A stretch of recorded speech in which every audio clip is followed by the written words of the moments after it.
안녕하세요. 건강정보TV입니다.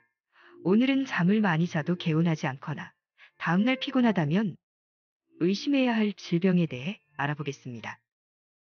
밤에 아무리 잠을 많이 자도 다음날 전혀 개운하지 않거나 혹은 밤에 누워서 잠을 이루기가 힘드신가요? 그렇다면 수면장애를 앓고 있을지도 모릅니다. 숙면은 하루의 시작이자 우리의 컨디션에 엄청난 영향을 끼칩니다. 40대 입원 환자가 가장 많았던 질병 중에서 수면장애는 무려 8위를 차지하였습니다. 그냥 지나칠 수도 있는 수면장애는 이제는 하나의 질병으로 인정받기 시작하면서 엄청난 입원 환자 수가 그것을 입증합니다. 2018년 한 해 동안 입원 환자 수는 56만 2,823명이며 2019년에는 63만 7,328명으로 13% 증가하였으며 남녀 성별 비율은 45대 55로 비슷합니다.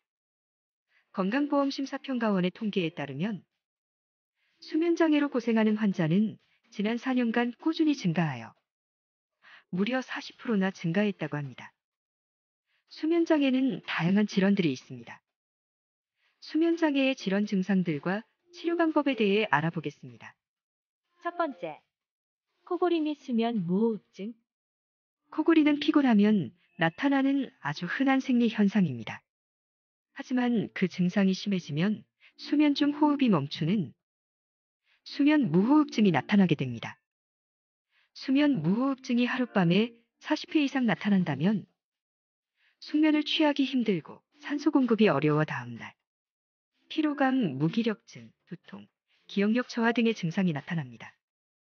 수면 무호흡증이시라면 수면다운 검사와 구강 및 기강에 대한 평가를 통하여 환자의 선호도를 종합적으로 고려하여 치료 방침을 정합니다.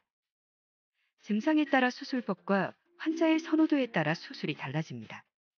두 번째, 불면증. 불면증은 밤에 잠에 들기 힘들거나 간신히 잠에 들어도 자주 깨는 것으로 피로감, 졸음, 의욕상실 등을 유발하는 대표적인 수면장애입니다. 불면증은 다양한 원인이 있지만 스트레스가 대표적인 원인입니다. 인간의 몸은 생체 리듬이 존재합니다. 스트레스로 인해 수면 리듬이 깨지기 시작하여 잘못된 수면 습관이 생기면 불면증으로 이어지는 경우가 많습니다. 불면증은 세 가지 방법을 혼용하여 치료하는 것이 보편적인데요. 수면위생, 인지행동치료, 약물치료라는 세 가지 방법이 있습니다. 특히 스트레스가 너무 심해 잠들기 힘든 경우에는 전문의의 처방을 받아 수면제를 복용하는 방법이 있습니다. 세 번째, 과면증 및 기면증. 과면증은 최소 7시간 이상의 수면을 취했음에도 불구하고 낮에 과하게 졸리다면 과면증을 의심해 볼 수 있습니다. 기면증은 잠을 잘 수 없는 상황에서도 졸음을 참을 수가 없어 순식간에 잠에 빠져드는 현상입니다. 배면증과 기면증 모두 수면장애 질환입니다. 두 질환은 과도한 수면과 관련이 있는데요. 기면증은 약물로 증상을 완화하여 치료가 가능하지만 낮 동안 쏟아지는 졸음을 줄이기 위해 각성제를 사용합니다. 만약 약물을 복용하더라도 심한 졸음이 나타난다면 20분 내외에 약간의 낮잠을 자는 것도 하나의 방법입니다. 수면은 우리에게 정말 중요한 영향들을 많이 끼칩니다. 수면장애 증상들이 3개월 이상 지속적으로 지속된다면 정신과와 같이 관리하는 전문 수면센터 혹은 수면센터에 방문하여 수면다운 검사를 받으시는 것을 추천드립니다. 수면장애를 가볍게 여기는 경향이 있지만 생각보다 스트레스가 심한 질환이며 일상생활에 미치는 영향이 큽니다. 잠이 보약이라는 말이 있습니다. 많은 수면장애를 가지시는 분들의 소원은 단 하루만 푹 자고 싶다. 라고 할 정도로 잠은 소중합니다.